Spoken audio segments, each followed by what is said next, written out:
ఇటీవల రాజ్యసభలో ఆప్ deputy leader పదవి నుండి తొలగింపునకు గురైన యువ ఎంపీ రాఘవ్ చద్దా బీజేపీలో చేరబోతున్నట్లు ప్రకటించారు. ఆప్ ప్రస్తుతం అవినీతి పరుల చేతుల్లో ఉందని, ఎంతో కష్టపడి పార్టీకి పైకి తీసుకొచ్చామని చద్దా విమర్శించారు. ప్రధానమంత్రి మోదీ, అమిత్ షా నాయకత్వంలో పనిచేయనున్నట్లు ఆయన పేర్కొన్నారు. ఆయన సహా 7 ఎంపీలు బీజేపీలో చేరనున్నట్లు వెల్లడించారు.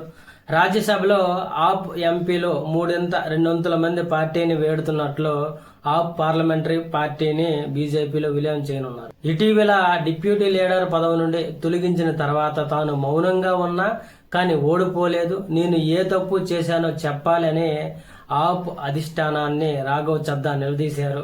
చద్దా, అరవింద్ కేజ్రీవాల్ మధ్య గత కొన్ని రోజులుగా దూరం పెరిగింది. ఢిల్లీ మద్యం పాలసీ కేసులో ఆయనను సిబిఐ ప్రత్యేక కోర్టు నిర్దోషిగా ప్రకటించిన తర్వాత కూడా చద్దా స్పందించలేదు. కేజ్రీవాల్ కు మద్దతుగా ఒక్క మాట కూడా మాట్లాడలేదు.